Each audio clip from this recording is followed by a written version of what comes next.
नमस्कार, बहुत बहुत स्वागत आपका। मैं हूं आपके साथ मनुराज सक्सेना। हर दिन हम आपको सीरिया के बारे में जानकारी देते हैं कि किस तरीके से सीरिया में वहां पर हालात बने हुए हैं, लेकिन आज की जो खबर है वो सीरिया को लेकर नहीं है। आज की बड़ी खबर यूक्रेन रूस वार जोन से आ रही है।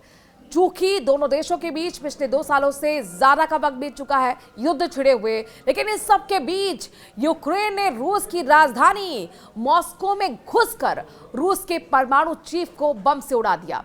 बड़ी बात यह है कि यह हमला पुतिन के घर से मात्र 7 किलोमीटर की दूरी पर किया गया है। यानी पुतिन के न सिर्फ करीबी को यूक्रेन ने मार गिराया है, बल्कि पुतिन के बेहद करीब आकर इस तरह के हमले को अंजाम दिया गया है, जो यूक्रेन की रूस को सीधी चेतावनी माना जा रहा है। रूस में हर तरफ इस बात की चर्चा हो रही है, इंटरनेशनल मीडिया में यह खबर छाई हुई है और इसे पुतिन के लिए बहुत बड़ा झटका माना जा रहा है। यह अपने तरह की सबसे हाई प्रोफाइल हत्या भी है। यूक्रेन की सेना के एक अधिकारी ने कहा है कि हमले को एसबीयू खुफिया एजेंसी ने अंजाम दिया है।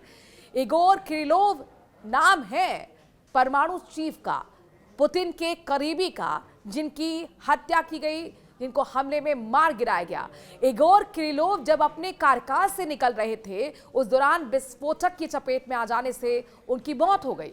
यूक्रेन ने रूस के एक सीनियर अधिकारी को मार गिराया है और रूस के परमाणु हथियार के रक्षक इगोर किरिलोव को घर में घुसकर मार दिया गया। ये अपने आप में बहुत बड़ा हमला है।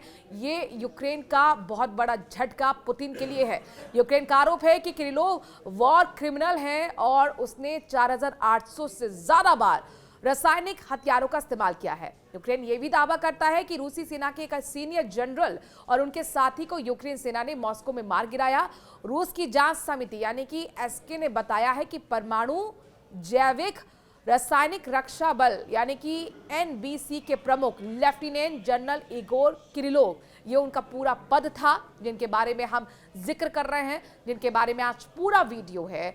मंगलवार की सुबह एक आवासीय ब्लॉक के बाहर वो थे और इसी दौरान स्कूटी में रखे गए एक विस्फोटक के जरिए धमाका कर दिया गया। ये इलेक्ट्रिक स्कूटी थी जिसमें धमाका किया गया और इसी धमाके में इगोर की मौत हो गई। यूक्रेन की एसबीयू सुरक्षा सेवा के एक सूत्र ने दावा किया है कि किरिलोव जंगी अपराध करते आए हैं, यानी कि जंगी अपराधी रहे हैं। यूक्रेन का कहना है कि किरिलोव प्रतिबंधित रासायनिक हथियारों के बड़े पैमाने पर इस्तेमाल करते रहे हैं और इसके लिए वो जिम्मेदार रहे हैं। यूक्रेन के एसबीयू ने दावा किया है कि रूस ने जनरल के नेतृत्व में 4800 से ज्यादा बार रासायनिक हथियारों का इस्तेमाल किया है। हालांकि रूस ने इन सभी आरोपों को सिरे से खारिज कर दिया है। रूस एक भी आरोप को स्वीकार नहीं कर रहा है। इससे पहले अक्टूबर में आपको याद होगा कि यूक्रेन ने भी किरिलोव पर पाबंदी लगाई थी। कहा था कि उन्होंने यूक्रेन में रासायनिक हथियारों के इस्तेमाल की निगरानी की थी। दक्षिण पूर्वी मॉस्को में घटनास्थल की तस्वीरों में एक इमारत बहुत बुरी तरह से क्षतिग्रस्त नजर आ रही है। उसका प्रवेश द्वार दिखाई दे रहा है, जिसकी दीवारों पर झुलसने के निशान भी आपको नजर आ रहे हैं। कई खिड़कियां उड़ चुकी हैं इस विस्फोटक में, इस विस्फोट में, इस हमले में। सड़क पर 2 लाशों वाले बैग भी देखे जा सकते हैं और विशेषज्ञ यानी कि एक्सपर्ट्स बता रहे हैं कि घटनास्थल की जो तस्वीरें हैं उनको देखकर ऐसा लगता है कि विस्फोट एक इम्प्रोवाइज्ड एक्सप्लोसिव डिवाइस यानी कि जिसे हम आईईडी कहते हैं, उसकी वजह से हुआ था, जो एक तरह का घर का बना बम होता है, जिसमें आमतौर पर कील या फिर कांच जैसे आसानी से प्राप्त होने वाले घटक होते हैं।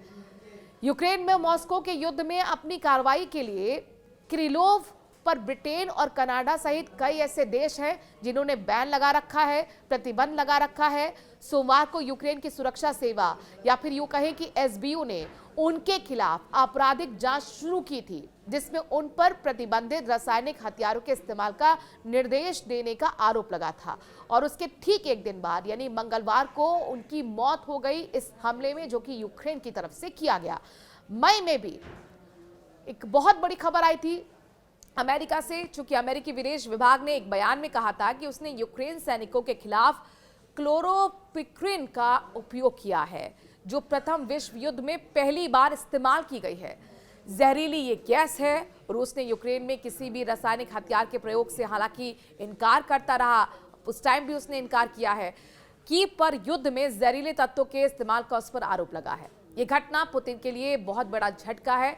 जिस घटना का जिक्र आज हम वीडियो में कर रहे हैं, यानी कि परमाणु चीफ की हत्या का, ऐसे यहाँ पर क्यों इसे पुतिन के लिए हमला बताया जा रहा है, क्यों ये बहुत बड़ी खबर रूस के लिए हो जाती है, चलिए आपको हम बताते हैं।